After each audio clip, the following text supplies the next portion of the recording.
Welcome, friends. It is great to be here. I have been so looking forward to today's conversation.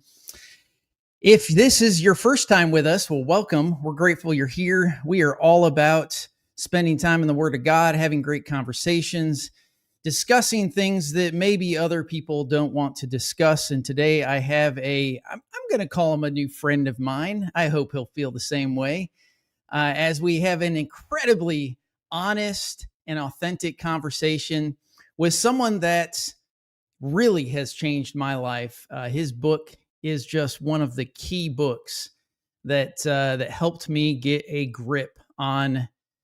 Well, I'm kind of ahead of myself, so maybe I shouldn't go there yet. Okay. Before we get started, by the way, thank you for being here. Thank you for spending a little bit of your precious time with us. Do me a favor, if you will, go ahead and like, subscribe. I feel always weird when I self-promote this stuff, but I guess as a content creator, you're supposed to do it. So do me a favor, just hit like, share it with your audience. Let people know that we are making it happen right now. If you want to support the ministry, I've got two things. Please do check out the website. It's got all kinds of things that will help equip you to become a better biblical student. It's got blog articles, it's got resources, and as many of you know, I am currently in my first semester of my THM, which is a master's in theology. So as I continue to work through all of that, there will be special content that will come out there. If you want the behind the scenes, articles, doctoral stuff as I move into that direction as well, please do think about supporting the channel by going to the Patreon link. And you can, again, I'm not going to spend a ton of time there. You can find the best way to do that on Patreon. All right. I don't want to spend too much more time because I am very excited to have today's guest on. Dr. Gladson, how are you today? I am fine, Mike. Thank you for having me. I am honored and privileged to see you. Thank you I know you're a busy guy. And honestly, when I first reached out through email and it was a couple months went by before I heard anything back, I could not believe it that I was actually going to get to meet one of my former Adventist heroes. So I'm excited to spend some time with you today. Thank you for the compliment. I appreciate that. Appreciate it tons. Well, listen, let's kick it off. For those of you that are new to the channel, we're just really going to have a very authentic conversation. The premise behind this is if you haven't yet read Dr. Gladson's book, you need to pick it up out of Adventism. I want to just ask you initially about the book. You told me an interesting story that there was an entire Adventist church, after reading this book, made some sort of a decision. Can you just highlight that real quick before we dig into your kind of beginning stage and origin? That's true. It's been about 5 or 6 years ago. I was contacted by an Adventist pastor from South America who was pastoring a congregation in the south part of Georgia, where I live in the Atlanta area. And it seems as though he had gotten hold of my book, Out of Adventism, had read it, and was sharing it with his congregation.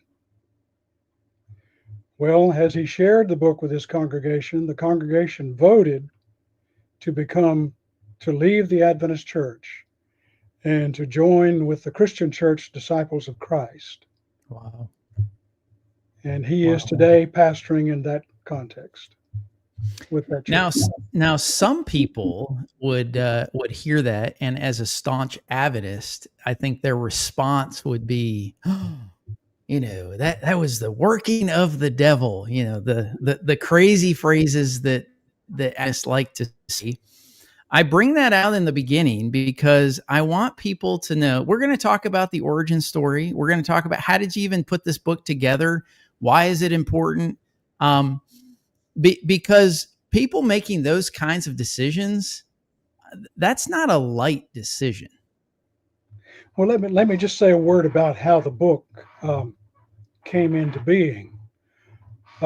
As I state in the foreword to it, after this experience happened to me, and we'll get into the experience a little later, in which I was rejected from Adventism or told to leave it. It took me 10 years before I could emotionally put this book together. I tried several times during that interim period. And once I did, I was asked by some people, many of them inside Adventism, why in the world did you write this book? Why would you take the time to write this kind of thing and put the church in a bad light?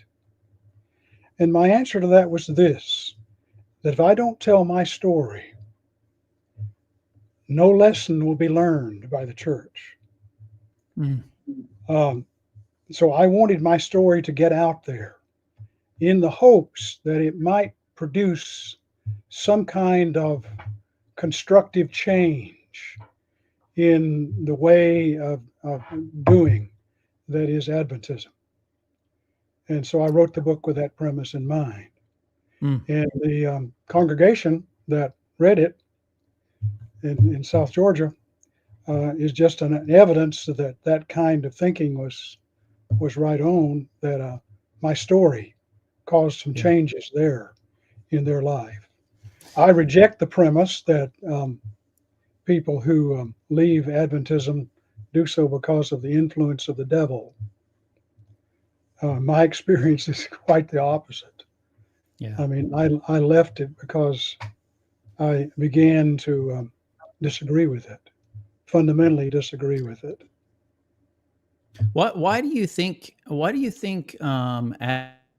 Adventists in a knee-jerk way kind of take the premise that, if you've left the church, you have somehow apostatized or somehow rejected God in some way, or whatever the phrases are. Why is it that Adventists take that view, do you think?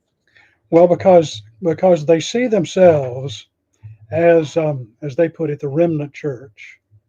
They are the last faithful band of Christians on earth, and that their church holds in its hands almost all of the divine truth that has been revealed to humanity in the scripture. They wouldn't say they have all of it, but they have most of it in their hand. And that what they have in their hand is the truth. And so in this way, they claim to be the last surviving remnant of the true church, which by definition means that any other church is less than that. It has less truth, and it is more in error than that. And that was the key thought that kind of governed my whole experience, was that how could this church be right on everything and everybody else wrong on most things? Fascinating. So if you leave it with that kind of mentality, you wonder, well, have I left God's truth? Have I turned my back on the Lord? Because what I've been taught is that this church and its message is the true message.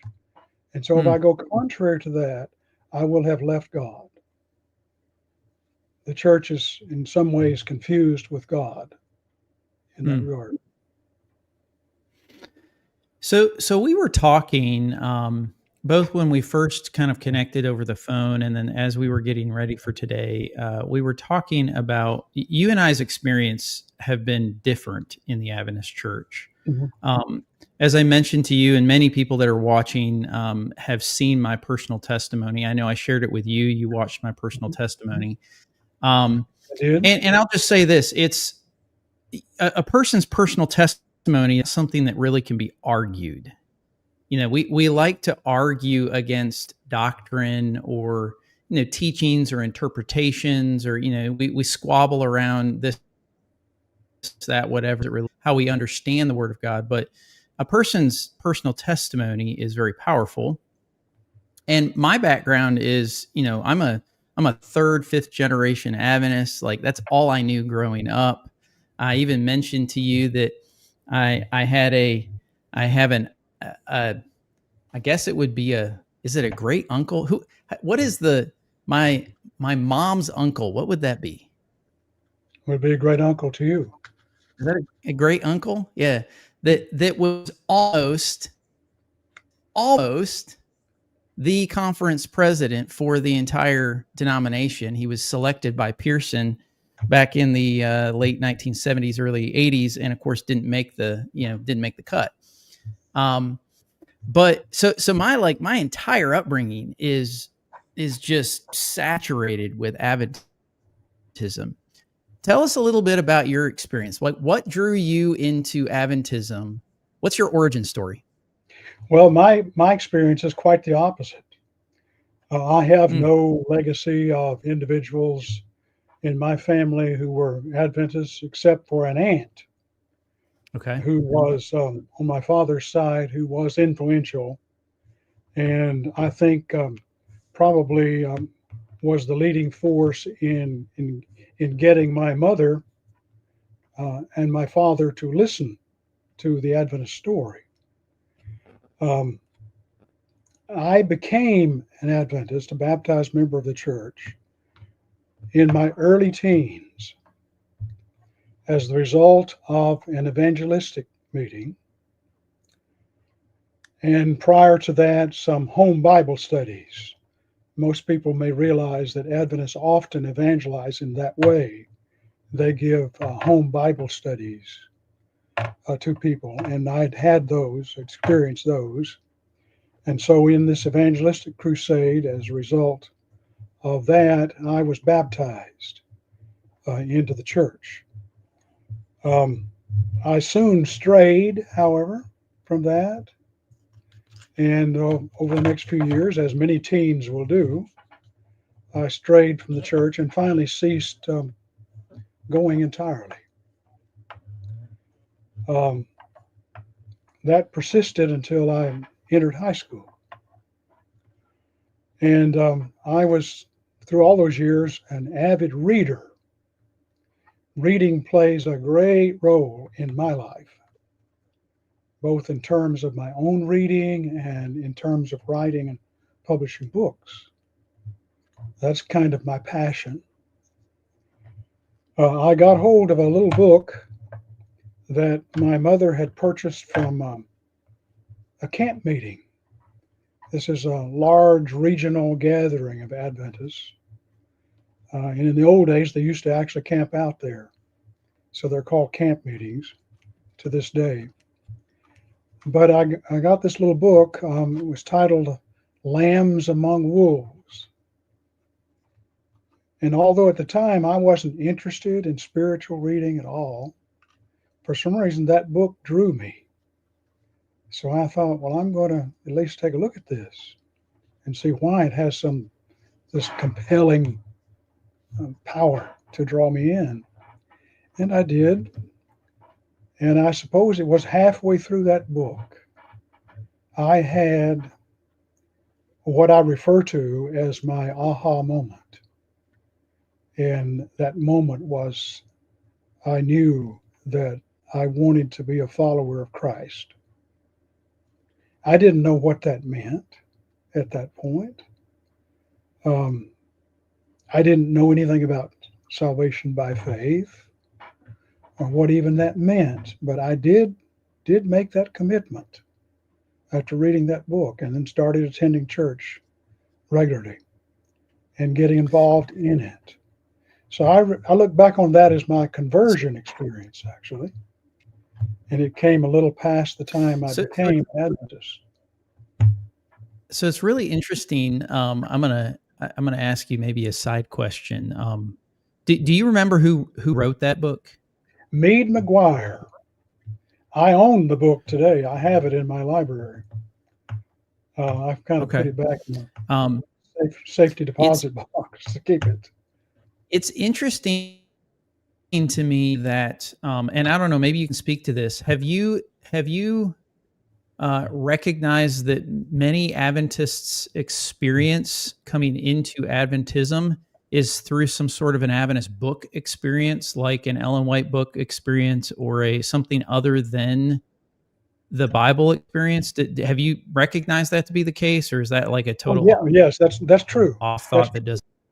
Of course, my evidence is only anecdotal, but I've heard of many experiences where people have come into Adventism through reading books.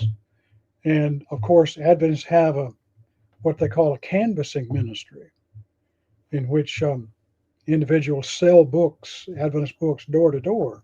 I did it for 3 summers in my college experience. And some of those books, some of them were by Ellen White, some were by other authors, but they have been instrumental in converting many people. Yeah, that's interesting. So walk forward. So that was in your, how old were you when that happened?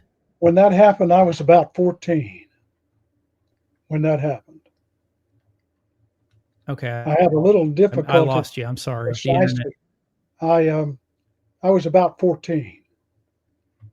It occurred. Okay. It occurred in the summer between my freshman and sophomore years as a high school student, I was in public school. I did not go to Adventist Academy or to Adventist schools prior to college. So this happened. So what was your education experience? So in your teens you had that experience, and then like did you move from public into like the educational system, or like what was your college experience like? Walk us through that a little bit. Let me just go back to the high school experience. After that conversion experience, I became a kind of an aggressive Adventist. I mean, I buttonholed my friends and everybody who would listen, trying to convince them about the Sabbath or what have you, or evolution, about creationism instead of evolution. And I'm afraid that I bored my teachers with that kind of propaganda all through high school. And it was in high school, again, a year or so later, that I felt the call to ministry. And so after that, I decided that I wanted to become an Adventist minister. And everything that I did vocationally in my high school courses and what have you was geared toward that. I even took Latin to get me ready to take Greek. I knew I'd have to take in college or seminary. So where did you go to? So you decided to move into, and I think I missed some of it with the internet, but you wanted to move into the ministry. Yes. And where did you end up going to college? Were you initially going to like intending to get your PhD, or were you like, help us understand like your academic pursuit? Because at the time I entered college, and I went to what is now known as Southern Adventist University, and I would later teach there. The road to become an ordained minister in the Adventist Church had at least three paths. One was to go and finish your baccalaureate degree, and then conceivably move out into the pastorate, which was the course I took. The other was to go to the seminary, the Adventist seminary, which at that time and still is located in Berrien Springs, Michigan, along with Andrews University, and receive your MA in some field of theology. And the other path, which was not quite developed then, was to go on and receive your Master of Divinity degree. So that was the course. And then you would serve a 4-year internship in the field, out in a church somewhere, as an associate pastor.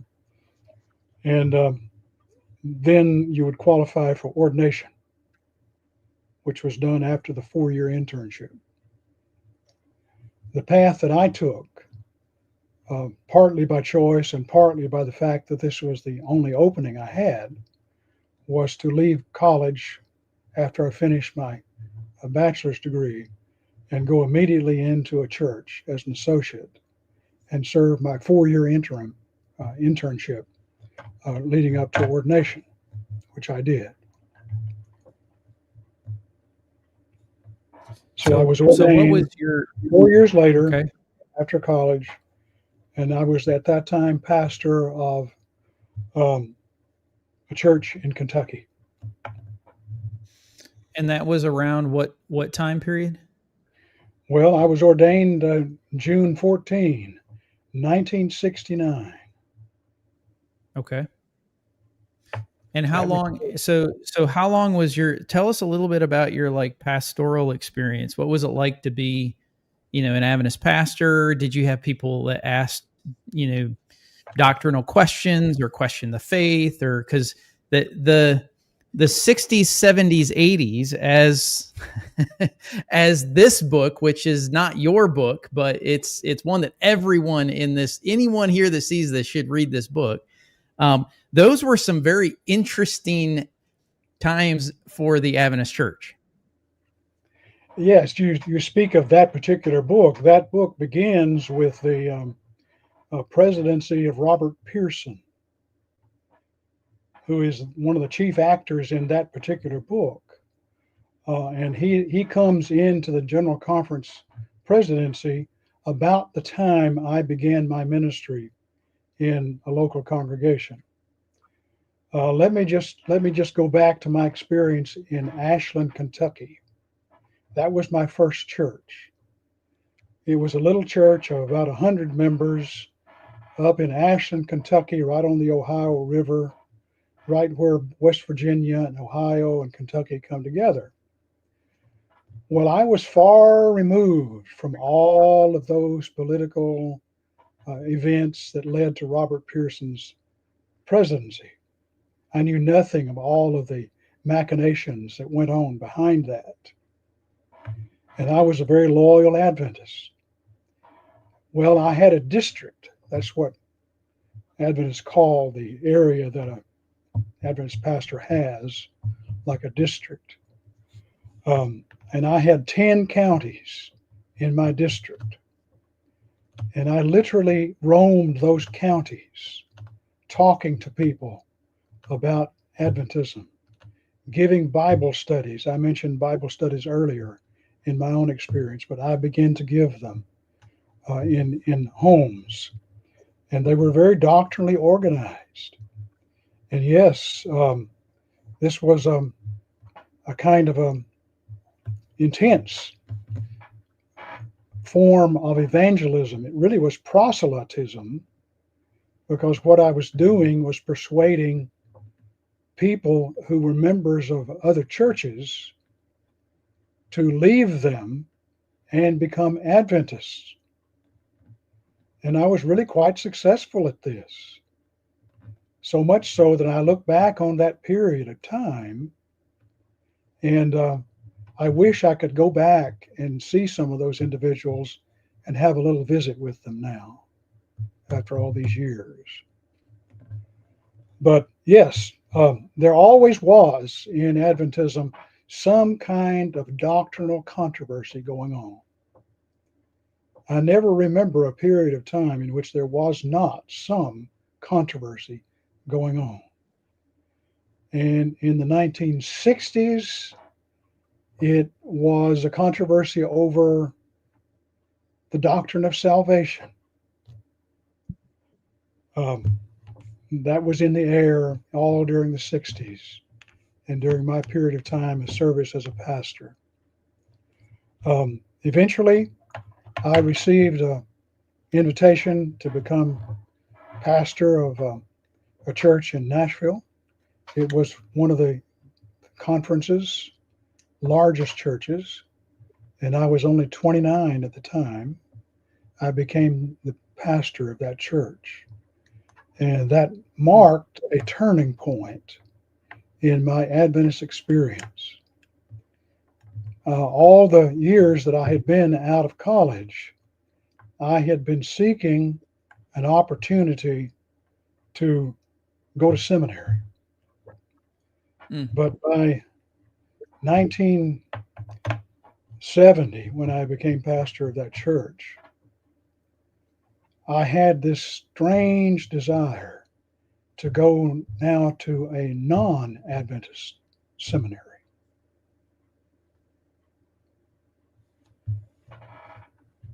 So I came to Nashville, and that's where that part of my journey begins. So let me ask, before I get into your seminary experience, and then I know that you became a professor for quite some time. So during your early years as a pastor, what were some of the common, I don't know if you want to call it squabbles or like doctrinal discussions? I know you said salvation, which is interesting because most people wouldn't think that of all the doctrines that you would be kind of working through, it would be like soteriology, like that kind of it seems a little bit comical to me, and I don't mean that to be rude in any way, but what were like, did you have discussions about Ellen White, about Sabbath, about State of the Dead? Like, what were the common things that kind of got dialogued on back In in the 60s, as I began my ministry, there was a lot of discussion, as I've said, over the doctrine of salvation. Mm-hmm. And your viewers need to know that Adventism has always had a difficulty with that area of theology. There is a kind of strain or seed of perfectionism that flows through the whole history of Adventism. Yep. Which often renders the church to have a tendency toward legalism. And so that has always been a discussion. What is it about their kind of the way they frame or package the doctrine of salvation that leans itself toward those tendencies? Well, that goes to their notion that the Ten Commandments, in particular, must be obeyed in every particular. It goes to their understanding of the seventh-day Sabbath, which must be obeyed in particular. In fact, the Sabbath in Adventism has been elevated to a place that is, how shall I put this, a place that is almost idolatrous in the church. Everything is judged according to the Sabbath, it would seem.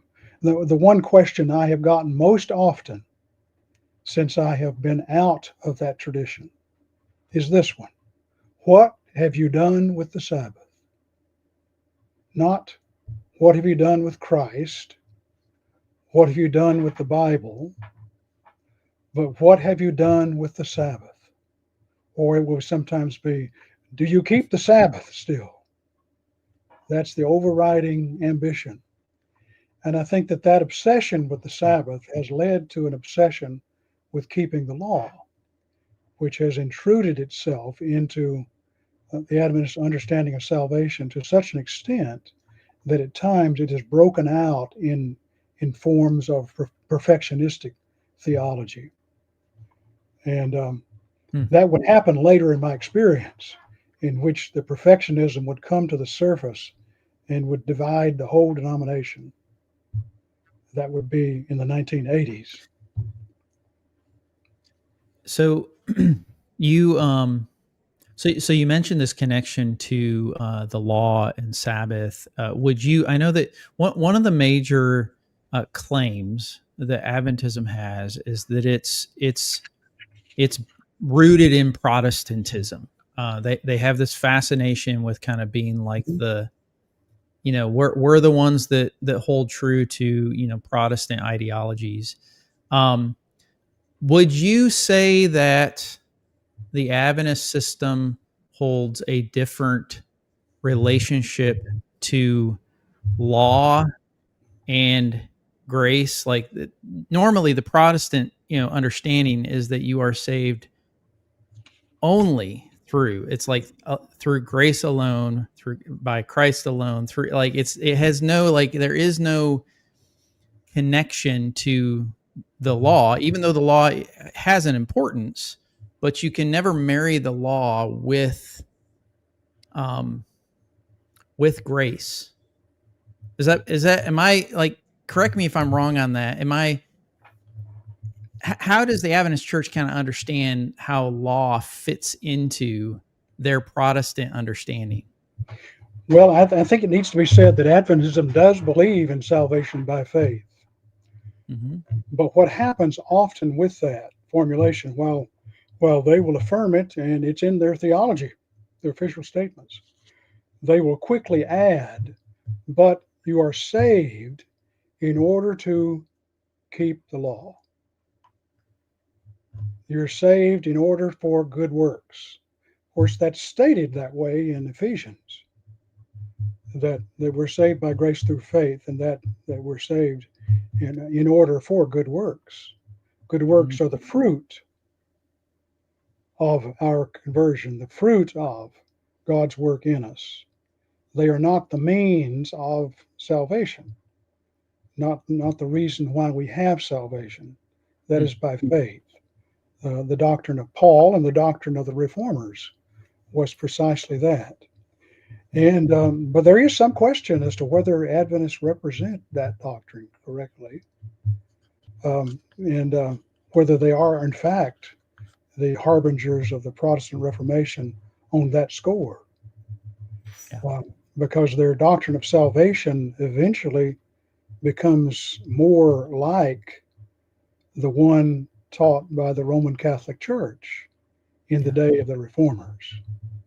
Not today, but in the day of the Reformers at that time. I often wonder if Luther was around. I think Luther would probably get into some pretty heated conversations. Oh, he would. He definitely would. Back reflecting on my pastoral ministry. The doctrinal point that began to trouble me more in my pastoral experience was this one. I had been taught, in fact, you will find it in the writings of Ellen White. I had been taught that Adventists were to have nothing to do with the other Christian denominations, especially the Roman Catholic one. There is even a statement in Ellen White that if you should visit one of these Protestant or Catholic services, worship services, that your guardian angel would desert you at the door, I think is the way it goes. Now, you have to understand the background of that notion. This is the Adventist Church coming out of the Millerite movement, in which the Millerites were scorned by most of the other Protestant churches and so forth. And so the early Adventists reacted to that by rejecting the whole Protestant world and labeling them Babylon, a term that's used in Adventism today to refer to non-Adventist churches. They're Babylon. So you'd have nothing to do with them. Well, the problem that I had with that in my pastoral experience, I kept running into people in these other churches who were devout, practicing Christians with vivid experiences in the Lord. And I marveled at this because I couldn't say that I'd had such an experience. And I wondered, are these people to be discounted because they're members of Babylon? Yeah. And so this troubled me greatly. This whole idea that I shouldn't have anything to do with them. I remember one experience where I came in as a pastor of an Adventist church. This happened in Nashville. And I went down and I joined the Ministerial Alliance, which I had done in each of the places I'd pastored. I felt it was important to rub shoulders with the ministers. Usually they were the ministers of the prominent churches that came to these meetings, gatherings. And on one occasion, the Ministerial Alliance organized a Holy Week series. And each of the ministers in the group, and I was one of them, took one of the days. We had noon services. And we took one of the days and we did the 7 words of Christ from the cross. And I drew the one about the thief on the cross. And so I gave the sermon on that. And one of my church members said to me, "What in the world are you doing Mm. participating in this Babylonish Holy Week service? Well, that attitude had begun to trouble me greatly. Mm-hmm. And it was part of the reason why I wanted to take my Adventist theology and I wanted to subject it to the kind of study that would go on in a non-Adventist seminary. And hence that led me, having arrived in Nashville, before I'd unpacked any boxes almost, my wife tells me, I was off down to Nashville to the Vanderbilt Divinity School, Mm. which was one of the most prestigious divinity schools in the country, Mm-hmm. knocking on their door, asking how could I get in. So fast forward a little bit, and I'm assuming you get into I did the get in.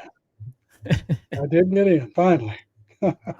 So tell it, what was that experience like? I mean, I'm sure many would say, I don't know, that's a kind of a dangerous thing to study at a non-Adventist, especially with all the, with all the things that Ellen White says about the infidel authors and the, Yes. don't read other people, don't like all this other stuff. What was it like? Well, in my pastoral experience for a number of years, I had been reading the classic non-Adventist authors. Mm. And in my book, I mentioned F.F. Bruce. Mm-hmm. I became a fan of him. I was reading C.S. Lewis, too. Yeah.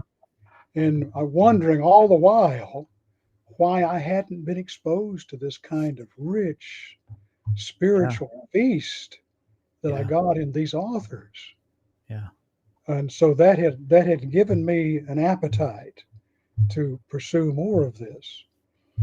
Yes, when I started working toward getting into Vanderbilt Divinity School, I had to get the permission of my conference president.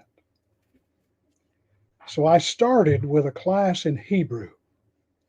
I had minored in Greek in college, and it had been such a help to me in my Bible study that I thought, well, I want to add Hebrew to this because I knew that the Old Testament was largely in Hebrew. So I enrolled in this class in Hebrew, and they gave me permission to do that.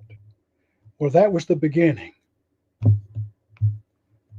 And finally, I got permission to proceed into the master's degree. Now, so then I began to take courses in the content. So since then, I mean, I think it's my understanding that the Adventist Church, I know that, again, I'm going to mention this again and again and again. There's a lot of like helpful understanding with this book right here. It's actually only a couple of years old. I think it was 23, I think is when it came out. There's a bunch of background history on academia inside of the Adventist Church, and like the, getting their seminary, seminaries kind of up to code, and like the challenges of pursuing intellect inside of which ultimately ended up causing a kind of a doubt around Ellen White. The more advanced your intellect and the group of people that were kind of analyzing, the more doubt that came in. And so there was this constant clash behind like going back to the fundamentalist pioneers and like not paying attention to all this other stuff versus the scholars that come in and kind of want to analyze and do this, that, whatever. But is it true that now I think some scholars, they actually ask them or want them to go to other universities because, is it the perception, or is it like, can you speak to that maybe a little bit? Well, you see, in order for Adventists to develop a seminary curriculum and a graduate program, they had to have faculty who had gotten their degrees, their advanced degrees, in schools outside the Adventist circle.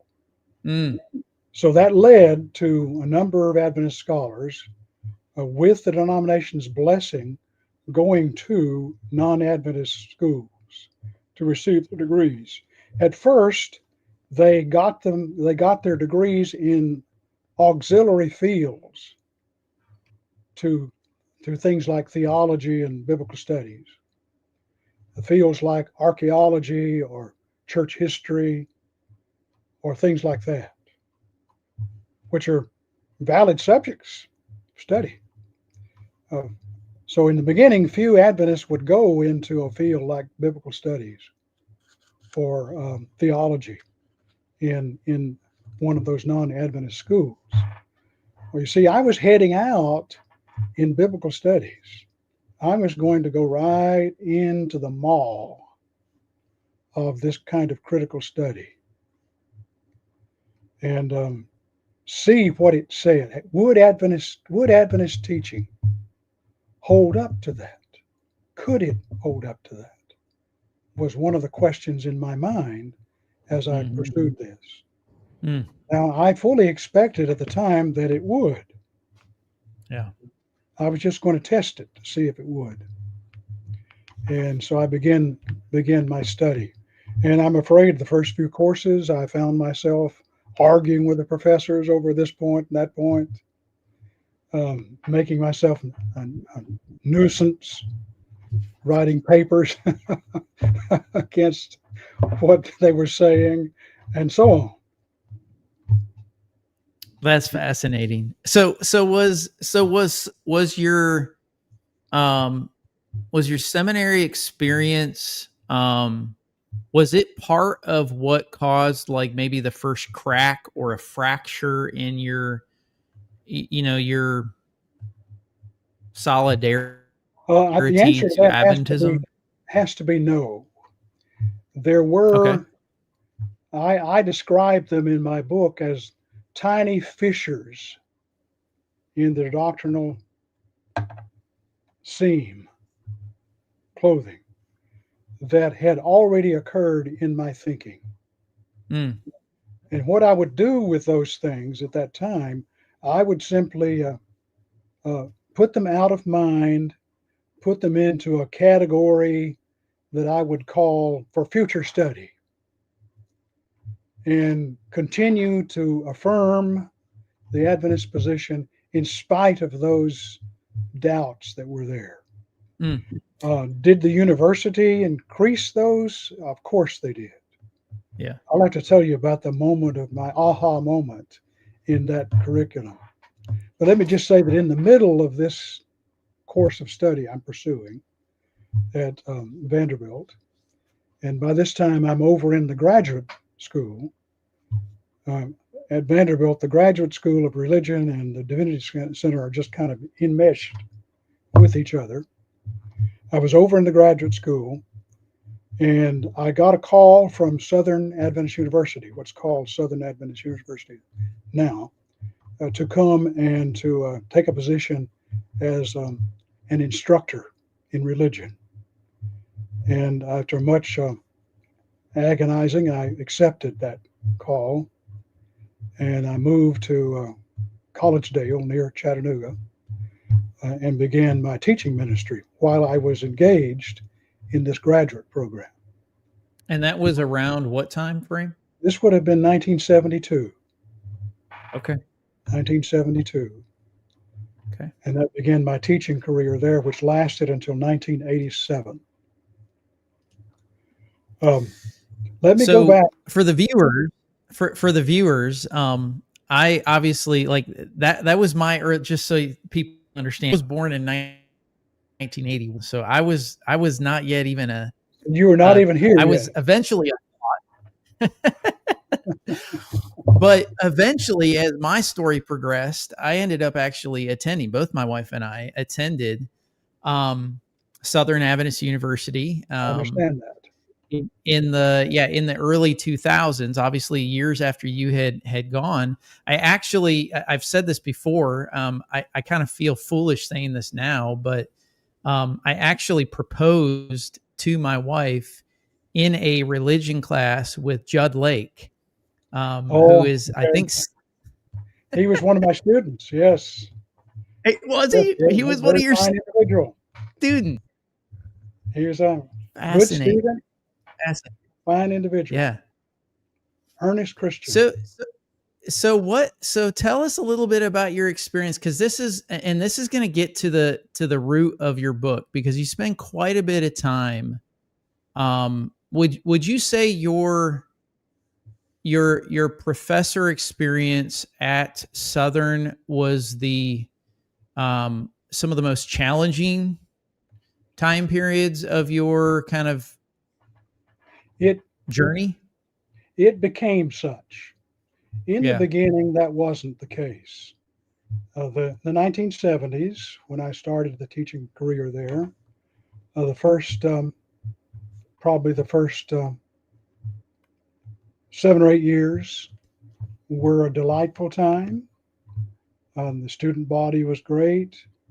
I made many friends among them, and it was a good time in my life. Trouble only began later. All the while I was teaching, I would travel back to Vanderbilt for classes. And I had an aha moment during that time as I was taking my last rift of classes. We lived in a house that was on campus, and I had a basement study, kind of like this one that you see around me here. In fact, many of these books were in it at that time. And I was reading for a class, preparing for a seminar that I was going to have at Vanderbilt coming up. It was a course on the theology of Rudolf Bultmann. Now, your viewers may not be familiar with Bultmann. He was one of the great New Testament scholars of the 20th century. And his works have been kind of standard works in the field of New Testament theology and exegesis of the Gospels, particularly in our time. Well, I was reading his essay. Sounds rather esoteric to say the title. Is presuppositionless exegesis possible? That was the title. Now, to your viewers, to anyone who is not all into this geek theology like I am, that sounds very esoteric and very boring. But what Bultmann was asking in this essay, is it possible to actually do an objective interpretation of a biblical passage without reading into it some of your own biases? And he answered the question, no, it is not possible. Well, I suddenly thought, I was sitting downstairs in an old green chair that I had down there, what I used for a reading chair. And I began to think, here I've been in this PhD program now for going on 4 years at that time. And have I ever really listened? I mean, really listened to what was going on in those classes? And I rather shamefacedly had to say to myself, no, I had not been listening, really listening to them. What I had been doing, I would hear them, I would make the notes, I would read the readings, I would understand the readings, and I would just file it away and continue going down the same road as I'd been going, affirming all these Adventist doctrines and what have you, as I had been doing. Well, I resolved in that moment, and I refer to it in my book as the moment the shoe dropped.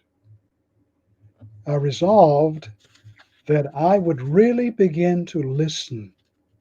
Not that I was going to accept it, but I would listen to what they were saying. I would hear the questions and really understand what the questions were.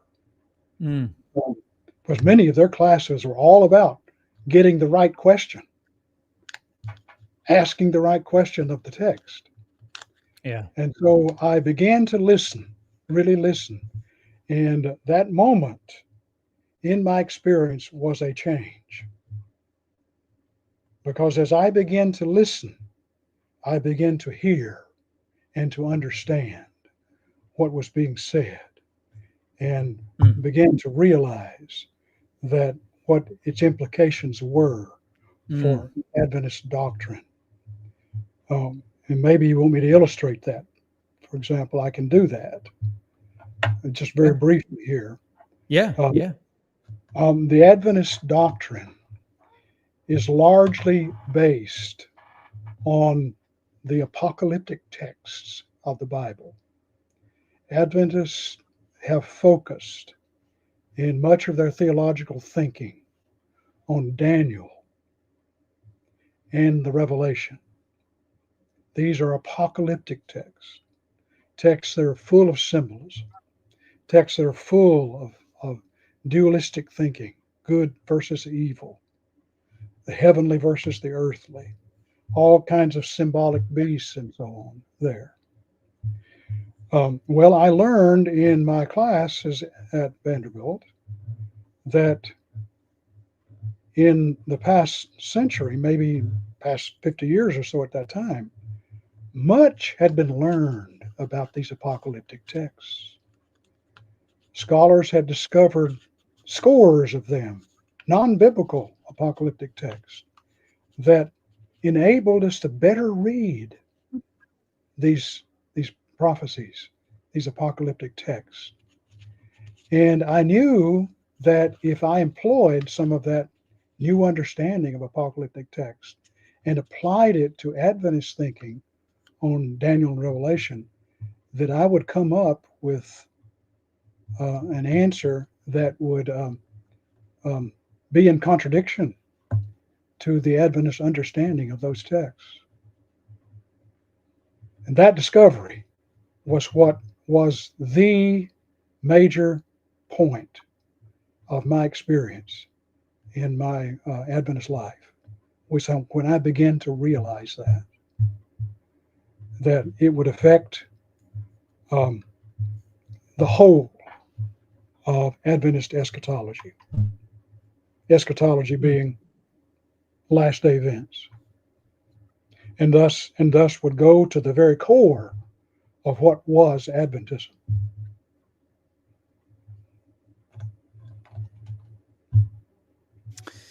So, man, I'm having moments of thinking as I'm getting into my own, master's program. The first thing I'm learning is some of what you're sharing. Like, I'm learning that we all, when we have conversations about theology, like everyone in the chat, everyone watching, we're all theologians. That's right. Most of us here. I mean, some are good, some are maybe not as good of theologians. Others are incredibly, others are very, very gifted. But what's interesting when we have these dialogues, and I see people even in the chat doing this now, that when we make statements, we forget to think about the thesis that we're actually arguing. Mm-hmm. Like most people don't even understand, like, what is the actual thesis of the argument that's being made, and how do we support that? Like, as an Adventist, I supported Adventism through Sabbath, through remnant teaching, through like everything that I did, and the arguments I made was to support a certain thesis, and that thesis isn't fact. In fact, a thesis can't be fact. It has to be something that is arguable. Yes, it's a proposition. It's a proposition. It's It's an assumption. So it's interesting because I think a lot of Adventists, their assumption is that their thesis is factual, and so they just argue away that it's fact. Yes. They'll go And they'll behind say it. things, yeah, they'll One of say my things like, "Well, you just don't understand. You know, one of my you just professors, I are taking remember, it out of context." Go yeah, ahead, one of my sorry. professors used to say that what you need to do is ask the question behind the question. Mm. And that's what he meant. Get behind the presuppositions. Ask the question behind it. And when I started doing that with Adventism, that is when I began to run into difficulty. When I finished my doctorate, I began to teach college level courses in Daniel and Revelation. At least I taught them one series. But as I got into class, trying to field these questions that the students were asking, I finally went to my division chair and I said to him, "Look, I don't want to be teaching Daniel and Revelation anymore. I want you to teach that." In fact, he wanted to teach it.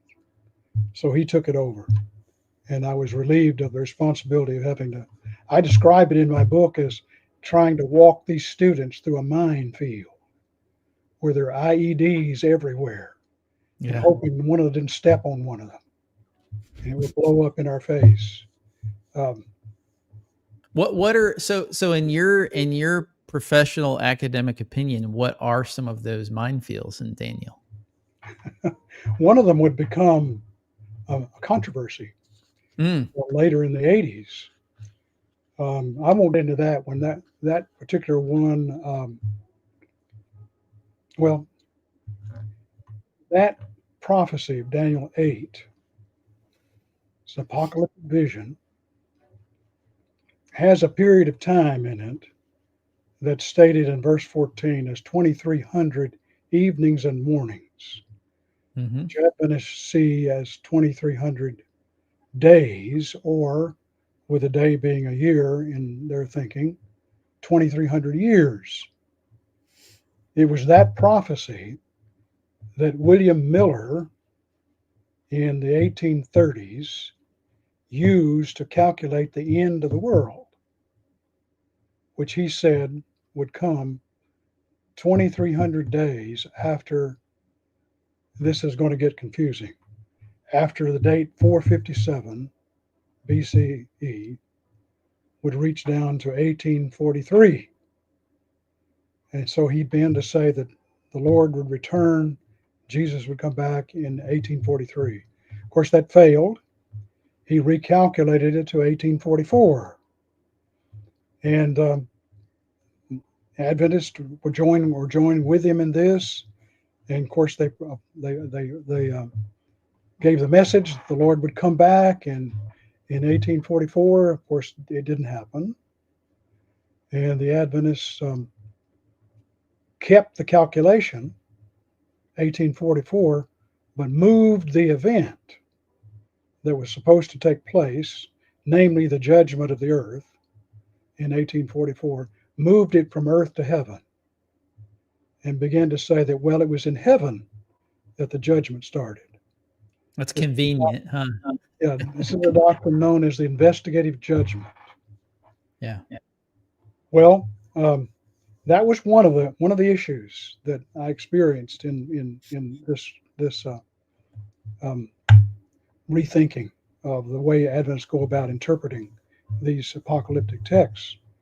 I was over in North Carolina not long ago, doing a meeting over there with the Adventist Forum, and I was at the home of one of our former classmates at Southern when I'd been a student, when my wife and I had been students there. And she had married an individual late in life, and we were eating dinner. And so he asked me, he says, what in the world is all this debate about 1844 and investigative judgment? What's wrong with that? So I said to him, where would you like to begin? I said, every point of that doctrine is debated. Every single point. I said, let's begin with the 2300. I said, the text actually reads 2300 evenings and mornings. It's not referring to days. It's referring to evening and morning sacrifices. Which, if you want to calculate in days, it would be 1150 days, not 2300. And I said, that's to begin with. So we start with that. Shall we go on to other points? He said, no, that's enough. I understand now what the problem is. But that particular doctrine, which would later become one of the major controversies in the Adventist Church,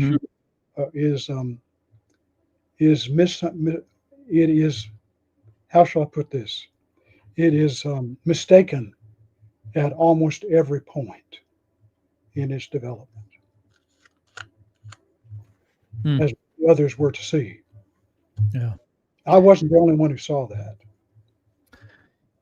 So at this, and I know there's a lot, and those of you that are watching now, I plan to have several other times, as long as Dr. Gladson will grace us with it. I know he's busy; he's got a lot going on, but we'll be able to kind of work through some of these.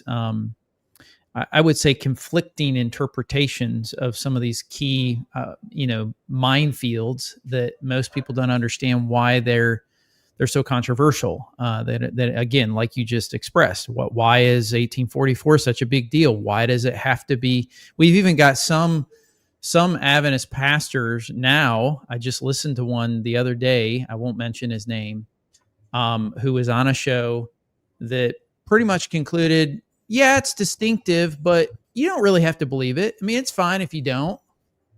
I mean, Adventism either lives or falls on some of these things. Like you can't take 1844, the investigative judgment, out of Adventism and have it still be Adventism. That is correct. Is that a fair statement? You withdraw that doctrine and you've taken out one of the kingpins of the denomination.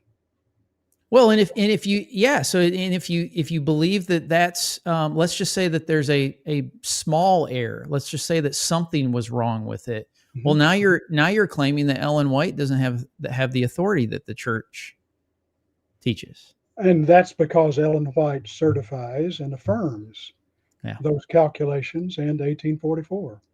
Yeah. So let's go back to, so what I was going to say is we will be having Dr. Gladson back on to talk about some of these in much more depth, because I know that people, I mean, I already saw someone who's clearly a staunch Adventist that's chatting in the chat. That's like all about Sabbath, all about, the investigative judgment, all about remnant, all about, they always want to know, what do you do with the Sabbath? What do you do with the afterlife? What do you do with, the investigative judge? How do you understand judgment? It's like these core little kind of things that if they can say that you see them their way, even if you're out there and away from the church, well, at least you're okay. You're sheltered now in the eyes of God, if you just kind of see it the way we see it. So we're gonna have Dr. Gladson back on to talk details on this. I want to go back to the tumultuous years at Southern, where if you if you haven't read this book, you need to go pick this book up. You need to go get it. You need to order it. I would argue that this is probably one of the best, easiest reads, because it's theological. It's not really about arguing doctrines. That's not really what it's about.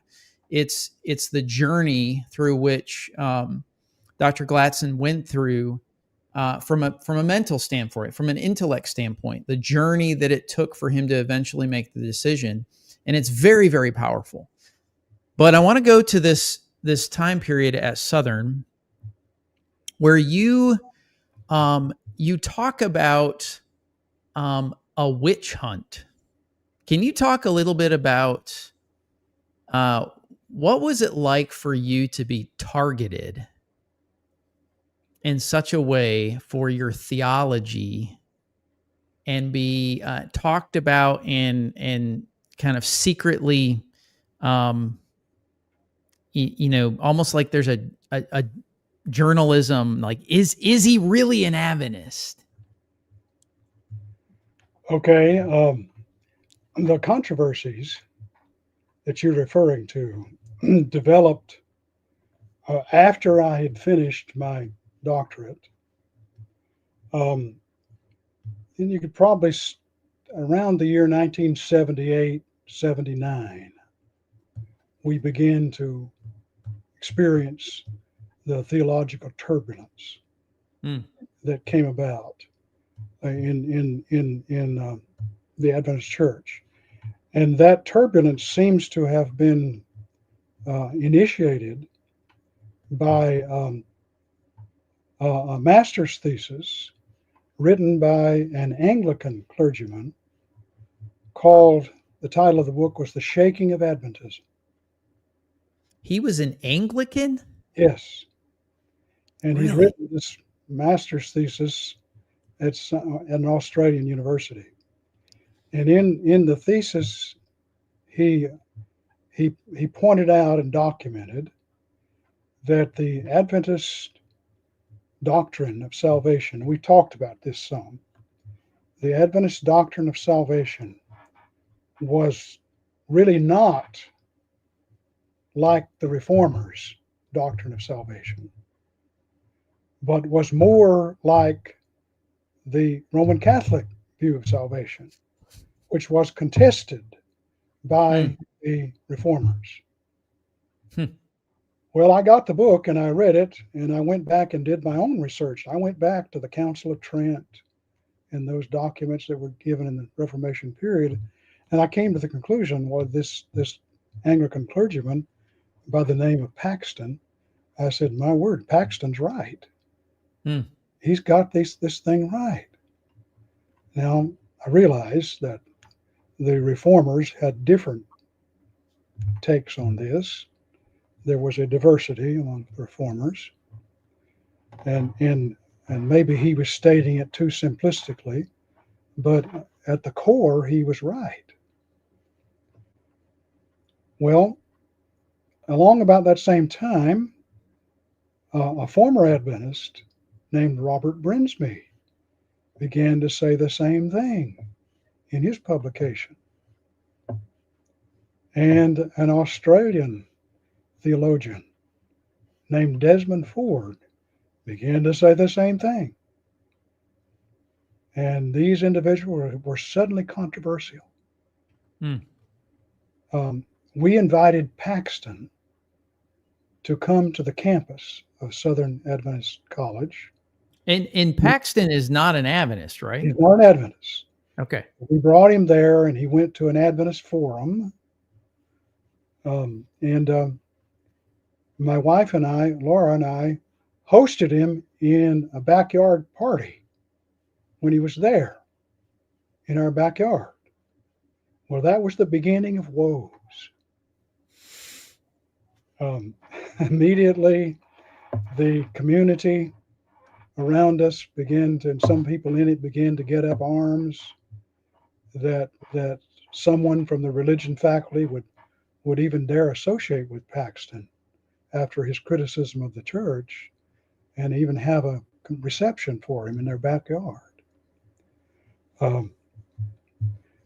Long about this time, there was a laywoman in the community who got it into her mind that this religion department, which I was a member, was teaching heresy. And this Paxton thing and things like it were just evidence that we were teaching heresy. That was the word was used, heresy. And she began to publish mimeograph forms. This is way back in the day when there was mimeograph. She began to copy these little broadsides and distribute them on the campus. Put them on windshields at church. Go out through the parking lot, put these things behind the windshields, in which she called some members of the religion faculty heretics, and I was on the list. Two other members of the faculty also were on the list, Lorenzo Grant and Ed Zackerson, who both now have gone to their rest, but they were also on the list. And so we kind of weekly, it seemed, we were castigated in these broadsides by name as heretics in the Department of Religion. So can you, for the audience, so first of all, what would it mean? Let me zoom out for a second. In the Christian world, I'm going to ask you, I'm going to pretend I'm the student and you're the professor here. What does it mean in the Christian world for someone to be a heretic? Okay, the definition of a heretic would be someone who teaches doctrine that is unorthodox or that is contrary to the accepted beliefs of What do you mean by orthodox? Orthodox would be, well, like the Nicene Creed or like the Apostles' Creed, belief in the Trinity, belief in the salvation in Jesus Christ, and so on. So like the core tenets of, right, maybe like mainstream Christianity. Yeah. Most people don't know really what orthodoxy is. Right. Historic Christianity, historic teachings, the teachings that have come down from the past that are in common with most churches, basically. Okay. A heretic would be someone who departs from those. So what does it mean inside of the Adventist circle at this stage? Well, it meant in the minds of these critics of ours that we were departing in some way from Adventist teachings. So the definition of what is orthodox now encompasses all of Adventist teachings. And that was it 26, 7, or 8 at the time? How 28, 28 points now. But at that time was it 28 at that time? It was 27. Okay. All right. One has been added since the time. But anything outside that, these critics would have deemed as heretical.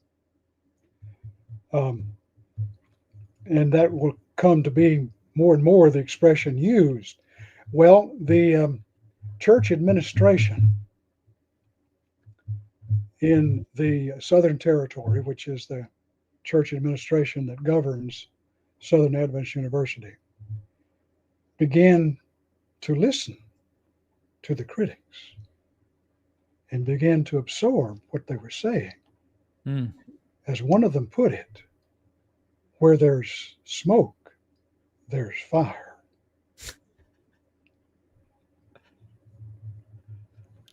And so they began very subtly to take the side of the critics, the ones who were circulating these pamphlets and leaflets and sides. They began to take their side. I'll give you just one example of that. Later on in the controversy, I made my way to an afternoon class.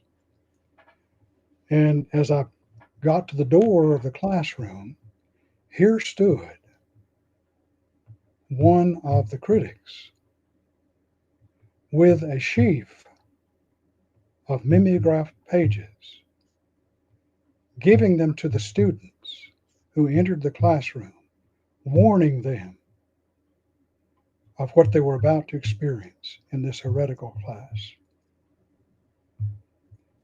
I left the classroom, I went downstairs, I called the administration, and I complained. I said, this person is here in our department at a classroom giving these things out.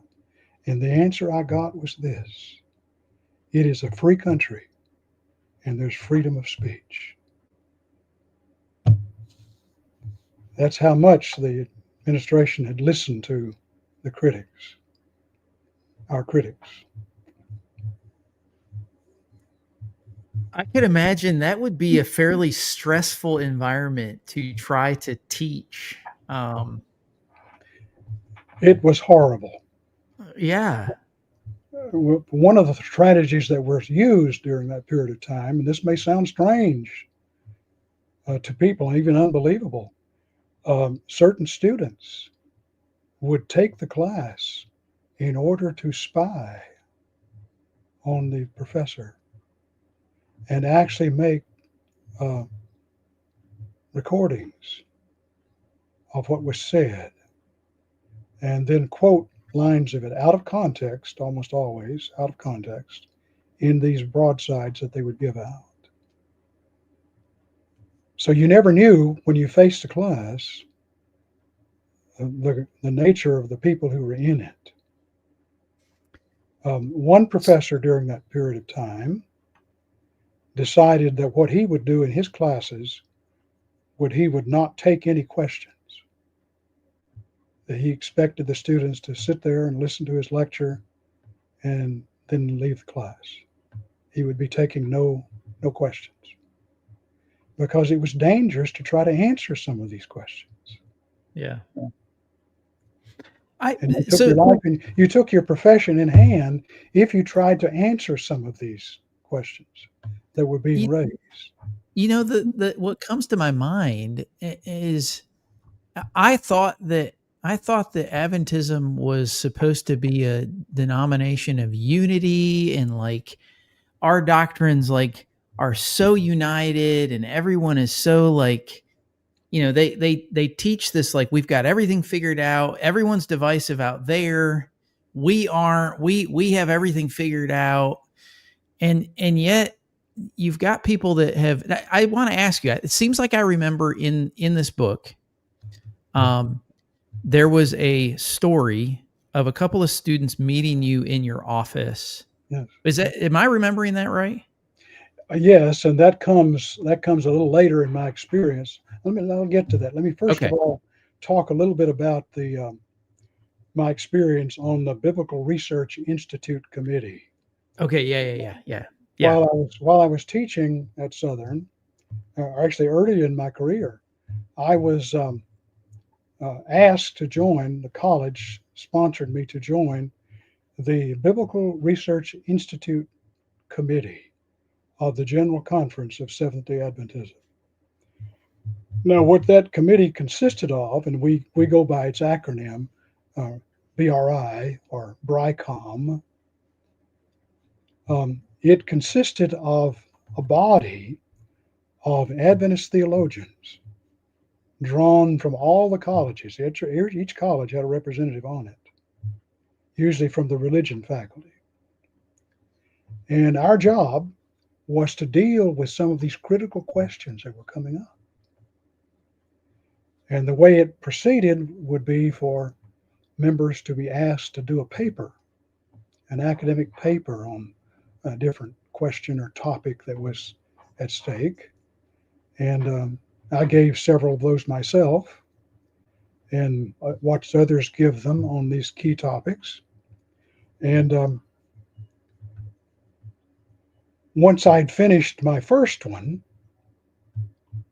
which dealt with hermeneutics or the process of interpreting the Bible, I ended it without a conclusion. I left it open-ended and pled for tolerance, that we don't have the final answer, et cetera, et cetera. Well, the paper was scorned.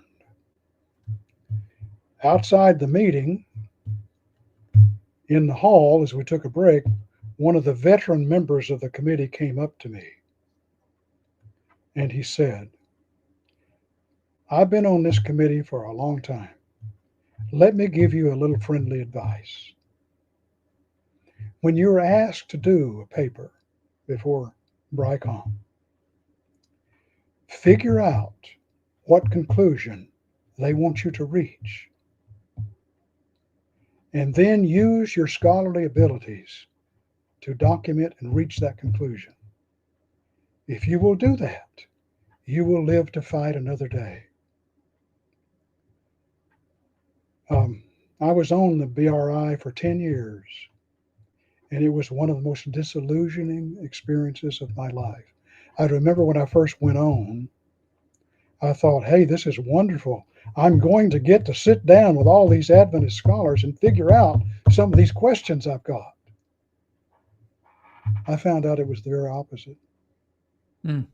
Now, I don't know what the BRI is like today, but in the 1970s and 1980s, what I experienced was not biblical or research or institute.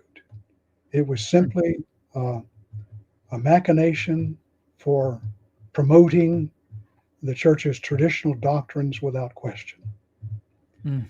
I watched people come on that and give papers that were not pleasing to the chairperson, and that person would disappear again and never be seen again before that committee, and their papers were filed away in some archive somewhere, never to be heard from again. And later, people were invited to give papers in order to, I guess the only way of saying it is to flush them out, to see where they really stood on things. Yeah. And then they could be targeted Yeah. for elimination. I mean, by elimination, firing and dismissal. So I'm getting the sense that there wasn't a whole lot of freedom to intellectually think. Is that fair? Oh my, yes, that's very, very fair characterization. Let me just refer to the controversy that broke out shortly after these events over the 1844 doctrine and the investigative judgment. Well, Desmond Ford, person I mentioned earlier, as one of the ones who began to say that Paxton was right, and Adventism had to do some revision work on their doctrine of salvation, had also delved into the 1844 project and produced a 900-page critique of the doctrine. He was put on leave of absence at the college where he taught, and by the way, he never taught again. Yeah. In that college or anywhere else. But his book, Critiquing the Doctrine, made its rounds and its impact on the Adventist public to such an extent that the General Conference organized a conference to consider it, to ask whether he was correct in his criticisms and what have you. And this convention, which involved religion faculties from all the colleges, I was a delegate, among others, and we were called to go to Glacier View out near Boulder, Colorado, where there was an Adventist youth camp, and hear this debate over Desmond Ford's thesis. So I went and discovered that there would be not any real debate over the question, that had already been decided ahead of time. And so it was mainly a kind of a pep rally for us to reckon. We were told then that there would be no firings over this. We were free to hold our own opinion, just keep it to ourselves. Don't talk about it. So we came back to our delegation came back to Southern College, and we had a meeting in the afternoon to reveal our discussions, what had gone on at this conference. I was asked to give a presentation on what Desmond Ford was saying about Daniel 8 and Daniel on 1844. Did you? So I gotta ask. Did you feel like this was a moment where like you knew that if it wasn't done right, you could get fired because of? I didn't think that. I No? had taken the General Conference president seriously when he said there's not going to be any firings over this in the future. Okay. I took that seriously, and I felt free in this meeting. It was another Adventist forum, and there were probably 1,000 people attending this thing. And so I got up and very naively, because I'd taken him at his word, I began to list the problems that we had with the interpretation of Daniel 8 and the 1844 date and the time period and such like. I think I had 9 or 10 problems listed that I mentioned openly. Now, all within the framework of this. These are problems. We're researching them. We're studying these. We don't have the answers yet, but I'm hopeful that we will find them. From that meeting, I was permanently branded as a heretic. And the leaders of the conferences and the union presidency that governed Southern College and the board and the college administration largely accepted that verdict, that I indeed was a heretic. And what happened after that, shortly after that, was that the powers that be, and this included some within the college administration, began to try to collect data from my classes that would indicate that I had departed from Adventist thinking in what I was teaching. So was I find it interesting up until now for our conversation, especially with the controversial kind of part or stint at Southern. There hasn't been a lot of engagement on Ellen White being the issue. I think a lot of times other, when I engage with Adventist apologists, for example, they really want to they think that it's really important to defend Ellen White and all this stuff, that's their kind of their overarching, or some just don't want to touch that. They feel like it's a mine. I don't want to get, can we just get to the doctrines? So tell me a little bit, we don't have to go into a great deal on this, but was there a backdrop or a framework or a lens or was Ellen White in any of these conversations? Was it like, how did she fit into like the conversations, the academic work, the scholarship, how did she fit into all this? Okay, that's a fair question. I like to think of it as a trifecta of problems or issues that surfaced in this period of time. I'm speaking now of the late 1970s, 1980s. And Ellen White was one of those. There were 3 controversial errors that came to the surface then. We've mentioned the first one was the doctrine of salvation. And then there was the doctrine of the investigative judgment, Daniel 1844 and all that. Mm-hmm. And then there was Ellen White. And these 3 controversies kind of blended into each other. The way the Ellen White controversy arose, it had 2 streams.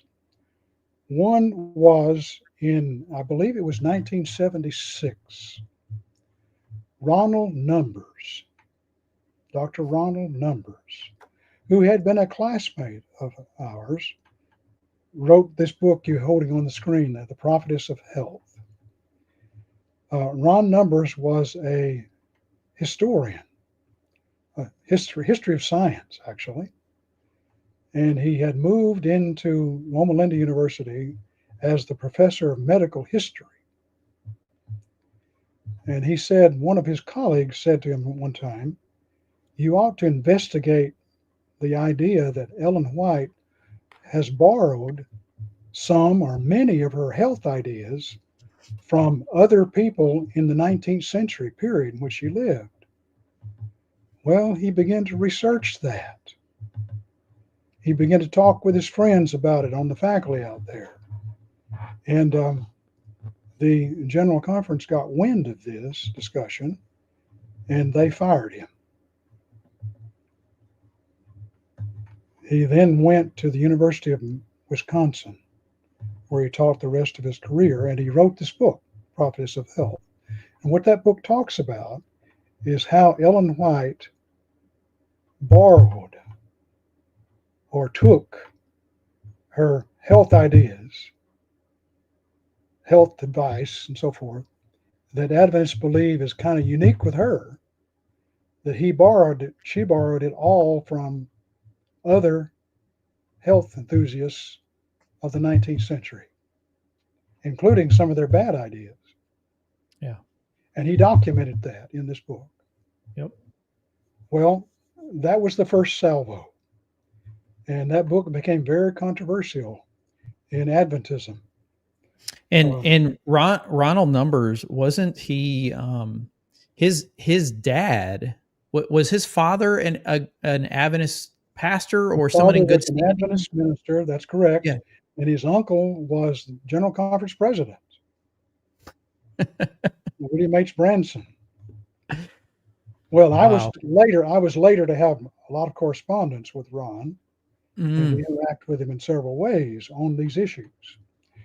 But again, about 1979, an Adventist pastor in Southern California by the name of Walter Rea, who up until that time had been what we call an Ellen White devotee. That's right. You have the book right there. He accidentally discovered that Ellen White had copied almost verbatim large portions of one of her books from a contemporary source without giving the source, without putting in a footnote or acknowledging that she was borrowing this. And Adventists took it as though it were something inspired by a vision for her to write this down. Well, Ray, concerned about this, did some research, and he found even more writings like this, more evidences of copying. He went to the General Conference, White Estate, explained the problem to them, urged them to investigate it, and they refused. So he decided, well, I'm going to write the book anyway. And he wrote The White Lie. Mm-hmm. So that controversy broke in about 1979, 1980. We also had Walter Rea on the campus of Southern Adventist University. You can see why we were labeled as heretics. Really? I didn't know that. Okay. He came there. He was not allowed to speak there. He had to go to a nearby college, Presbyterian College, and speak over there. And some of us went over to hear him. Yeah. Especially the three who had been labeled heretics went over there to hear him. And we later interviewed him privately about all this. Well, the General Conference then commissioned a New Testament scholar by named Fred Veltman, to actually research this whole thing and find out what's really true here. Well, Veltman did. It took him 8 years, and he did only a small portion of one of Ellen White's writings, namely her Desire of Ages, and he found that that particular book was about 30% copied from a source. While this was going on, my wife and I were in an antique store. We're kind of antiquers. We look at antique book collections. And we were in an antique store, and we picked up a copy. She picked up a copy of a book entitled The House of David, Prince of the House of David. And she opened it up and started reading it, a little bit of it. She says, "Hey, this is Ellen White. I'm reading Ellen White here." Whoa. And we found out that this particular thing, which was a novel, one of those novels about Christ of the 19th century, that Ellen White had used in her development of Desire of Ages. I referenced that book in one of my series that I'm doing on Spirit of Prophecy or Spirit of Hypocrisy Well, that's one of the books that she used quite a bit Yep. of. Yep. I had it. What wasn't that particular novel in this class of what they would call like the Life of Christ Yes, genre? there were a Yeah. number of those of that genre that came out in the 1890s, particularly. And Desire of Ages, her book on Christ, was one of those. Yeah. So now the Adventist Church was faced with this problem. Numbers had shown Ellen White copying the health ideas. Now Walter Rea had shown that she was copying theological works as well. So now the church has a crisis of inspiration because they have modeled their view of biblical inspiration on Ellen White's experience. Mm. And so now they're faced with how to account for all this copying. And Fred Veltman said in his conclusion, once he released his conclusion, he says the ethical question, why she did this, is yet to be answered. So I appreciate you bringing that up because I have always said that the plagiarism, or they're calling it literary borrowing now. It's the same idea. Okay. That issue is not really at its core. The issue isn't that she actually copied. The issue is that she claimed to be inspired in the things that she did copy. And so it cuts at the heart. Like, it's one thing if a normal human, you, me, whatever, if we get caught taking from someone, not like, that's one thing. But if a person is claiming that I had a vision, and in this vision, this is what I was told, and they find out that isn't really their words at all, it's a direct copy. Now you get it cuts at the heart of Ellen White's inspiration, is what it cuts at the heart of. Yes, and we call this plagiarism today. That's the Mhm. legal definition of it. You do not have the right to take what another author has written and quote it verbatim without quotation marks, without giving any source or any credit to it. That's plagiarism. People have been sued for that. Well, the Now, laws were not quite as tight in her day. She lived in the 1800s up until 1915. They weren't quite as, but she did not give her sources. It would have been one thing if she had cited, if she had said, I'm going to use this language from such and such a book because I think it describes what I think I've seen in vision. That would be one thing.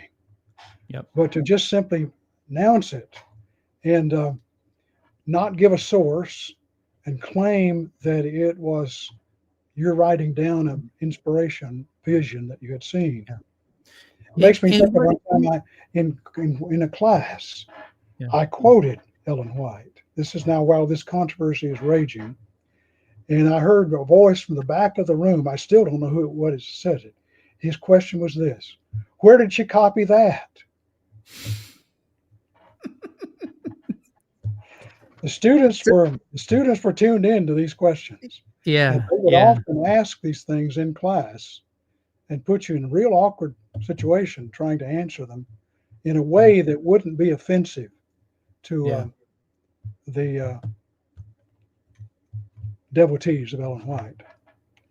So most, this is again, we've been talking through 1960s, 70s, 80s. And I think some people get the notion with regards to plagiarism because they're so divorced from the time period. They're so, no one today lived back in the late 1800s, or not even like early 1900s. Okay. And so we're so there's such a gap that people will say things like, well, the plagiarism then wasn't the same as now. Or they'll think that, this is something that has been brought up. It's only because of Walter Rea. That's actually not true. That's right. That's correct. She was accused of this during her day. Yes. And she was prevailed upon to give the sources in the book Great Controversy, which actually has the sources in it. but she did not do that for others of her writings. Yeah. Along Well, about and this time, I proposed to the BRICOM committee that we issue her writings as critical editions, that we put in footnotes, and we call attention to what sources we know of, kind of like a study Bible. We would do her writings that way with footnotes that explain the settings and all of that. That was quickly vetoed when I made that suggestion.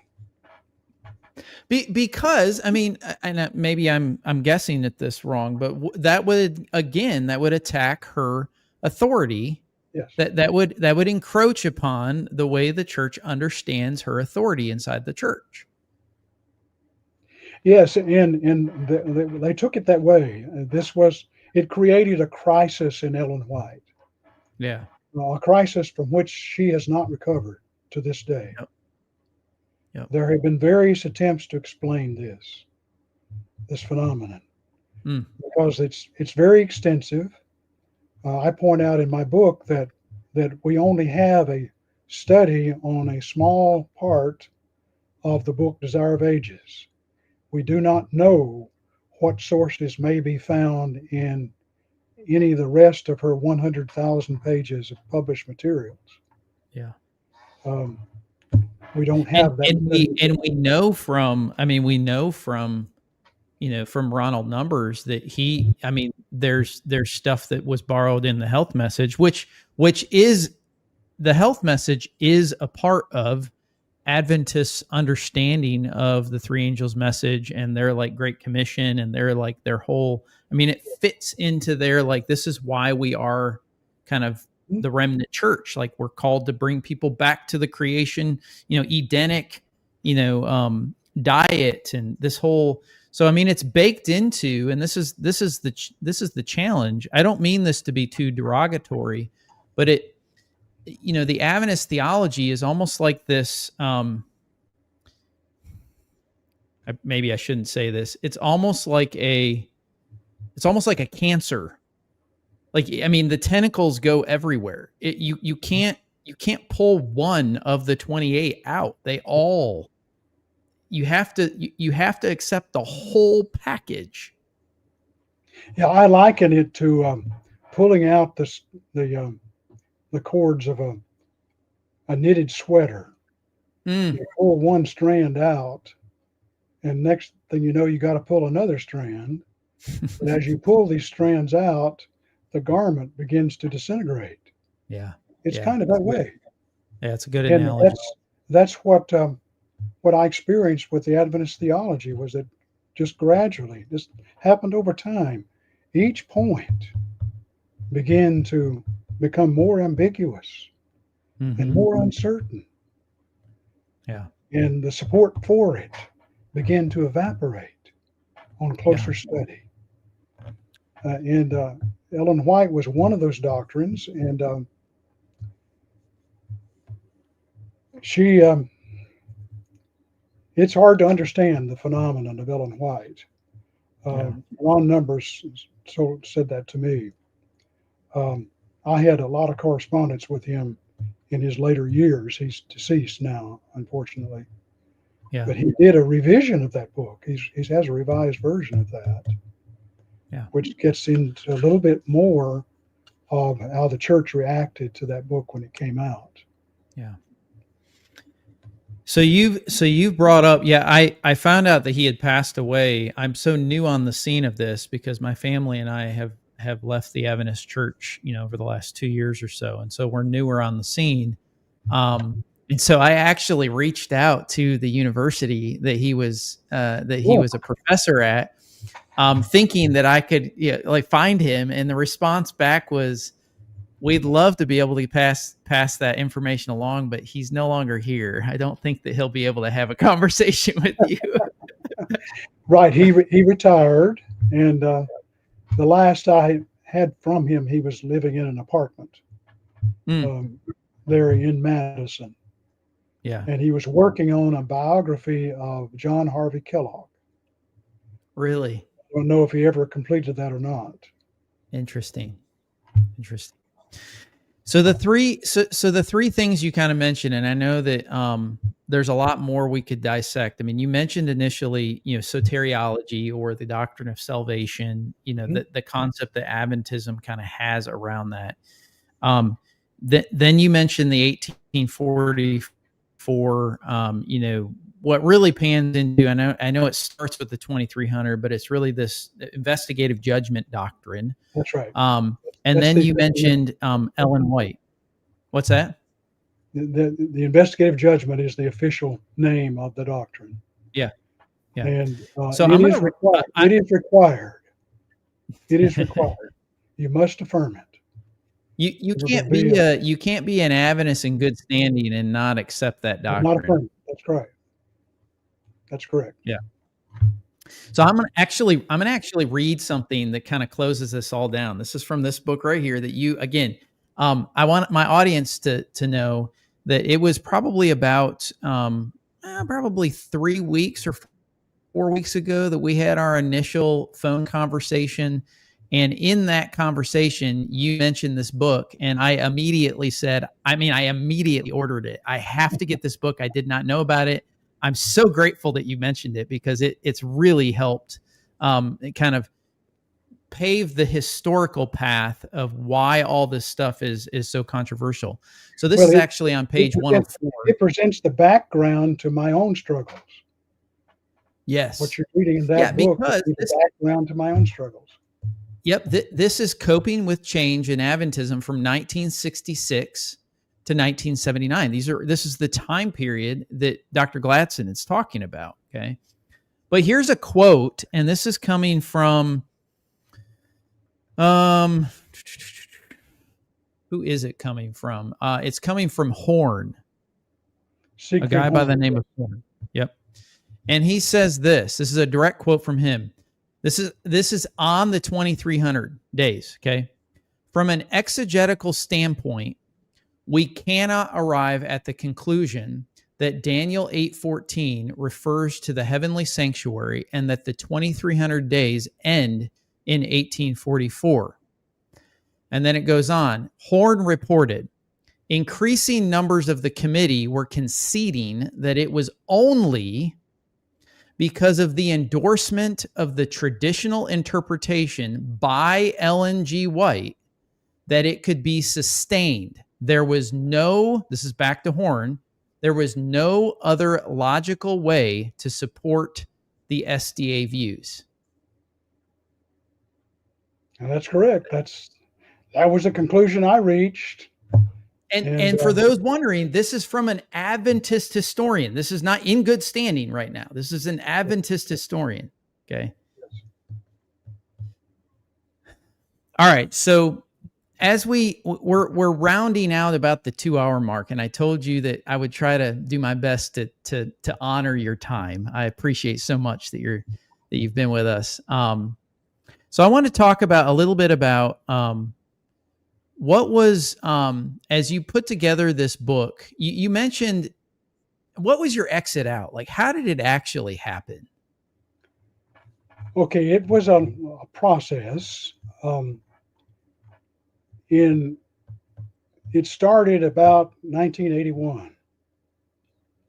That was a really good year, by the way. That was the year I was born. Oh, that's a good year then. Good year. As I have said, we lived on the campus of Southern Adventist University. And my good friend Ed Zackerson lived across the street. He was one of the other ones who was labeled a heretic and was forced out. They never really used firing. They would force you out. You would be forced to resign with some kind of settlement. 1981, we took a vacation with friends to Massachusetts and New England, and we'd just gotten back in when my friend Ed Zackerson came across from his house in his little yellow Volkswagen, jumped out and said this: "You need to know that tomorrow morning the college board will meet and they're going to fire both of us tomorrow morning. This is the first I had heard of this. We just completed the school year. And in the school year, I had won Teacher of the Year award for that semester, that year. And now I was being told that I was going to be fired the next day. Well, it didn't happen. It didn't happen. But from that point on, there was this constant agitation. My chairman, who at that time was Gordon Hyde, developed a campaign. He was sent there and became department chair in order to rid the department of three people, namely Lorenzo Grant, Ed Zackerson, and me. He got rid of Lorenzo Grant. Then he worked on Ed, and Ed was forced to take a settlement and left. And then I alone remained. For a couple of years after that, one day I was at home, and I got a call from the president of the university. He said, "I need you to come over to my house right now." I said, "Why your house? Why not your office?" He said, "I want you in my house, not my office." I went there, and here sat Gordon Hyde and the president. And I was delivered the message that I was going to have to leave, that the pressure from the administration and so forth, my reputation in the field, is the way they put it, had gotten so bad because I was this heretic that I was going to have to leave. And I was faced with that dilemma. Actually, I'd been sending out resumes trying to get another teaching position, but there just wasn't a lot of places for an Adventist theologian to go and teach religion. You can imagine why. But at that moment, I did have such a call in hand. It was a call to a place called the Psychological Studies Institute in Atlanta. That's now known as Richmond University Graduate School, to come as dean. And they had a theological curriculum, and I was to come in part-time dean and part-time faculty. And so I accepted that position, and I then left Southern Adventist University in the summer of 1987 to resume that new career and started over again outside the denomination. That's how it happened. I was never told the reason for my dismissal. No cause was ever given. I learned later that the talk at the general conference was that it was suspicion that I didn't believe in the investigative judgment and Ellen White. And that was the reason why they got rid of me. But I was never told that. I was just told that I was toxic in the church and I had to leave. So that's why I departed. What was it like? I'm curious. What was it like searching? I feel like it had to have been such a God thing for you to have an offer on the table at a non-Adventist, because my understanding is that it's not easy to get a position. No, it is not easy. Why is that? Why? I must have sent out 50 or more resumes. Yeah. Before I got this position. And it was so difficult to find something to go to. Many Adventists who have been in this situation have just simply left the church, or some of them have gone into other careers because there just isn't a demand for an Adventist theologian outside the denomination. Yeah. calls are just not there. Yeah.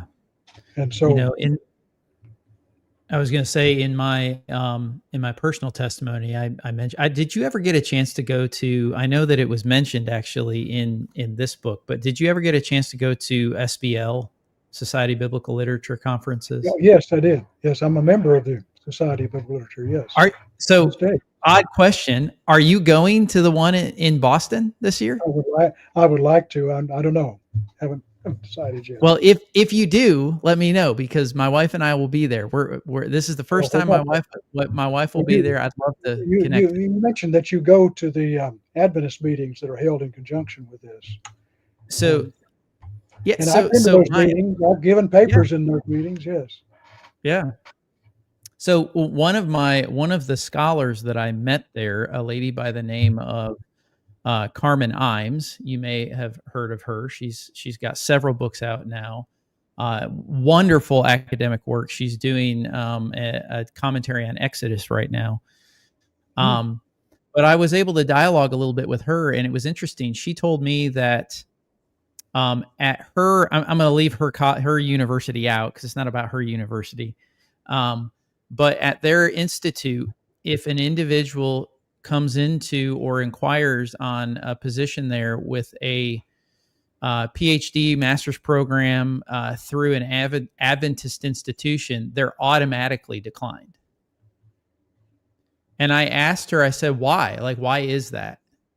And she said, it's because their theological framework is so dissonant that they don't have the same framework of theology as most of Christianity. Well, when I went to what's now Richmond Graduate University, and got on the campus, there were complaints from some of the students because they knew I was Adventist. Yeah. And they questioned the school's wisdom in bringing such a person to the campus. They probably were they happy ultimately with their decision? They were. I became very good friends with some of these folks, and that friendship has continued into this day. But it was while there, in the early part of that I began the struggle to know what I was going to do with my Seventh-day Adventist background. And I eventually, I appealed to the General Conference to give me credentials, standing with as an ordained Seventh-day Adventist minister. The school wanted me to have that standing, and the General Conference finally turned me down. And I then went to the United Church of Christ, and later to the Christian Church Disciples of Christ, where I had another career. I've had a 30-year career in those denominations. So a wonderful time in those two denominations. So as we exit out, because I hate that, man, I'm going to try to honor the 2-hour thing, and I know we're already 3 minutes over. So tell everyone when we had our phone conversation, one of the vivid parts of that I remember is you were mentioning about the reason you've been able to have such a fruitful ministry in the church that you're currently at is because they hold a very interesting and unique perspective on academic pursuit and thinking and research, all of that. Talk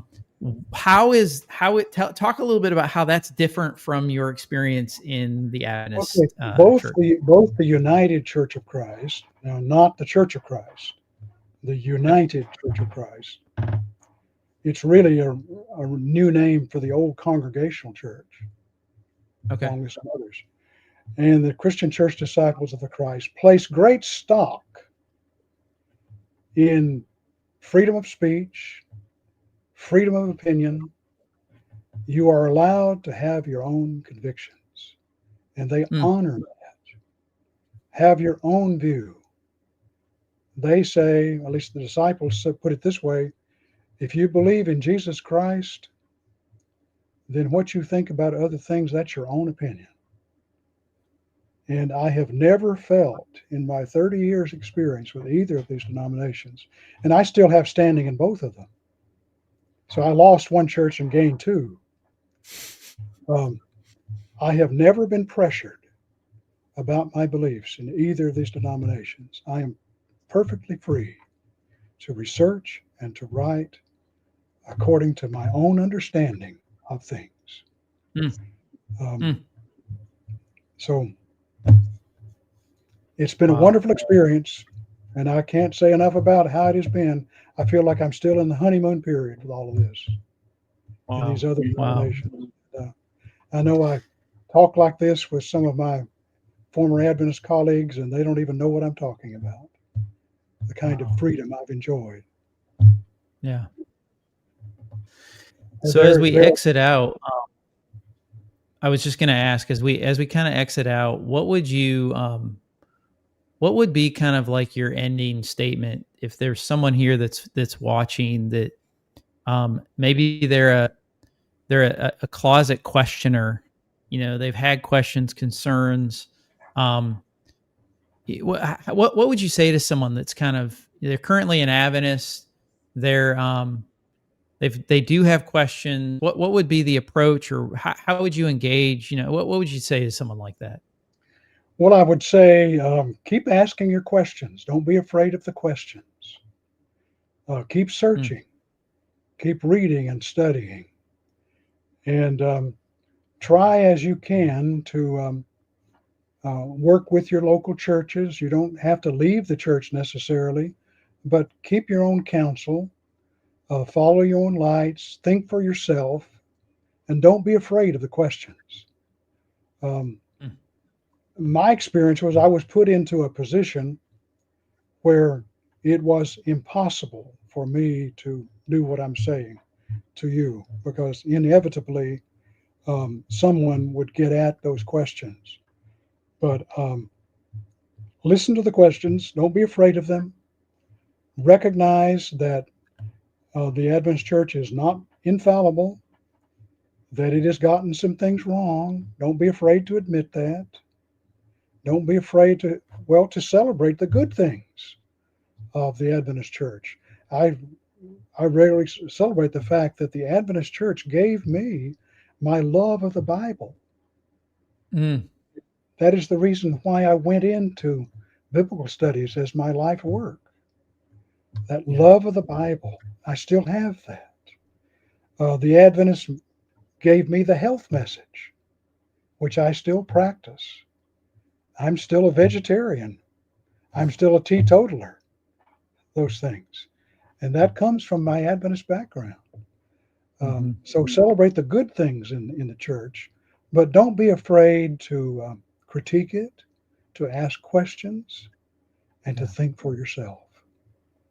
Yeah, that's so good. So last kind of ending question: if you could speak to your earlier self at the beginning of this journey, what would you say to the young Jerry?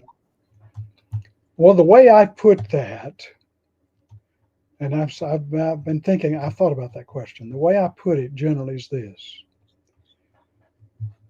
if I had known what I know now about it all, I would have gone to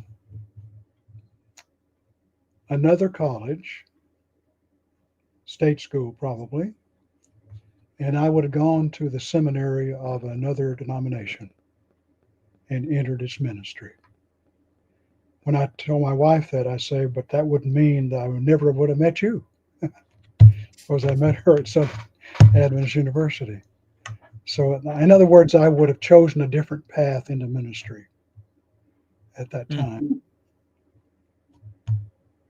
That's why in the end of my experience with Adventism, I did not feel that they had the right to take away from me my ministry. That calling is what they tried to do eventually, take it away from me, ban me from the pulpits. And I thought, you will not do that to me. I will go somewhere else and exercise my gift of ministry, which is what I've done. Wow. I love it. I am so grateful for your journey, Dr. Gladson. I'm grateful to just begin my journey, getting to know you. Tell us a little bit about your academic. You've got a new book coming out, right? I do. I have a book coming out that's entitled An Introduction to the Five Scrolls. It's a biblical introduction to 5 of the books that appear in the Old Testament. They are Song of Solomon, Ruth, Lamentations, Ecclesiastes, and Esther. These are known in the Jewish tradition as the 5 scrolls, the Megillot. That's the word for scroll. And the reason why they are grouped together is that these are the scrolls, the only complete biblical books that are read at the Jewish festivals. Each of these books is read at a different Jewish festival in its entirety. Wow. So I got interested in this some time back. I was teaching at Columbia Theological Seminary here in Atlanta area when the dean called me up one day and he said, "Would you like to teach an extension course for us over in North Carolina?" I said, "Well, I'm interested in that. What would you like me to teach? What is this course going to be about?" "Well, why don't you make it up? Why don't you decide?" I thought, my. And I'd been working a little bit with these 5 scrolls, and I thought, well, I got back to him and I said, "What about a book on a scroll class on the 5 scrolls?" He said, "Wonderful. Put it together. Let me see it." So I put the thing together and I went over to North Carolina and taught it and got interested in it and got to writing about it. And this present book is a result of that. The present book is the second edition of the one I wrote originally, some 15 years ago on the scrolls. Wow. So it's a very interesting study. Each of these scrolls has unique features about them that no other book in the Bible does. And each of them has been controversial, getting into the canon, except for Ruth. And each of them sounds strange to the modern ear. So it's been fun working with them. But that's coming out shortly. Yeah, you said that was off at the publisher, I think you said, and it's... Publisher has it in their process right now. Wow, that's awesome. Awesome. Well, to those that are watching, I know some had to sign off early, but those that are still here, please do us a favor. Do Dr. Gladson a favor. Go pick up his book, read it. I promise you, it's an easy read. It's a good read. I could not put the thing down. It's so engaging. It's so interesting. Thank you for your testimony. Thank you for your loyalty to Christ and him crucified and resurrected. Thank you so much for staying loyal to that. I'm just so grateful for the time we had today. And when Dr. Gladson's new book comes out, go buy it, do a review, read it, share with others. I think that's always it's flattering, I think, to have other people engaged enough to pay attention to what we're researching and studying and writing. So flatter Dr. Gladson and go buy the book and read it. Well, my friend, thank you so much for your time. Yeah. Thank you so much. Appreciate. Thank you, those of you that were in the chat. Thank you for the friendly conversation. I enjoyed that. I know we didn't get a lot of engagement with the chat, but please do subscribe, like. I promise you, we're gonna bring as long as Dr. Gladson will have the time to come back in his busy schedule. I would absolutely love to have him back. Awesome. We'll get that scheduled. Dr. Gladson, thank you so much. I appreciate you tons. Thank you for your ministry. I've enjoyed it. Awesome. All right, friends. We will see you on the next one. Those of you that hang out here regularly know that we have obviously the next episode of the Ellen White series that will be coming out, Spirit of Prophecy or Spirit of Hypocrisy. We've got tomorrow, hang tight, because tomorrow you may just see the next episode of the Revelation series that we're doing as well. So thank you so much for being here. Don't forget, like, subscribe. Thank you for spending some time, and we will see you on the next one.